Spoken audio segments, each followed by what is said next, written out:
নমস্কার। আসছে 12ই এপ্রিল শনিবার, হনুমান জয়ন্তী। হনুমান চালিসা পাঠের সঠিক সময় কোনটি? মেনে চলতে হবে কোন নিয়মগুলো? মঙ্গলবার হলো বজরংবলীর প্রিয় দিন, তাই হনুমানজির আশীর্বাদ পেতে এই দিন হনুমান চালিসা পাঠ করার পরামর্শ দেওয়া হয়। হনুমান চালিসা পাঠের বেশ কয়েকটি নিয়ম রয়েছে। কিভাবে হনুমান চালিসা পাঠ করলে উপকার পাওয়া যাবে?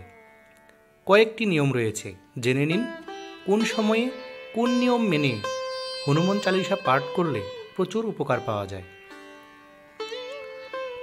তুলসীদাসজি 40 দোহা বা চৌপায়ে হনুমান চালিসা রচনা করেছিলেন। মনে করা হয় হনুমান চালিসা পাঠ বজরংবলীকে খুশি করার সবচেয়ে সহজ উপায়। বজরংবলী হলেন শক্তি, ক্ষমতা ও সাহসের প্রতীক।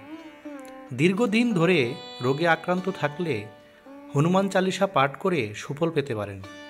এর ফলে স্বাস্থ্য উন্নতি হবে এবং শারীরিক সমস্যাও ক্রমশ কমতে থাকবে। হনুমান চালিসা পাঠের নিয়ম: ব্রহ্ম মুহূর্তে অর্থাৎ সূর্যোদয়ের আগে হনুমান চালিসা পাঠ করুন। সূর্যাস্তের পরেও পাঠ করতে পারেন। দিনের বেলা হনুমানজি নিজে শ্রীরামের আরাধনা মগ্ন থাকেন বলে মনে করা হয়। হনুমান চালিসা পাঠ করার আগে অবশ্যই 108 বার রাম নাম করে নেবেন। পাঠ শুরু করার আগে দেশি ঘিয়ের প্রদীপ প্রজ্বলন করবেন। তাড়াহুড়া করে হনুমান চালিসা পাঠ করার প্রয়োজন নেই। প্রতিটি শব্দ যেন জোরে এবং স্পষ্টভাবে উচ্চারিত হয়। মুখস্থ থাকলেও হনুমান চালিসা বই থেকেই পাঠ করবেন। পাঠ করার সময় সামনে 1 গ্লাস জল রাখবেন, কারণ বলা হয়ে থাকে হনুমান চালিসা পাঠ করার সময় একটা তরঙ্গের সৃষ্টি হয়।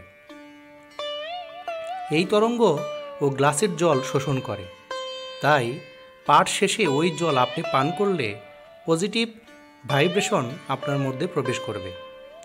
হনুমান চালিসা পাঠ করার আগে স্নান করে স্বচ্ছ হয়ে পোশাক ধারণ করুন। এরপর গঙ্গাজল দিয়ে বজরংবলীকে স্নান করান। হনুমান চালিসা পাঠের জন্য লাল রঙের আসন ব্যবহার করুন। আশা করি সকলের উপকার হবে। 12ই এপ্রিল রোজ শনিবার, হনুমান জয়ন্তীর দিন অবশ্যই হনুমান চালিসা পাঠ করতে ভুলবেন না। জয় হনুমানজি, জয়।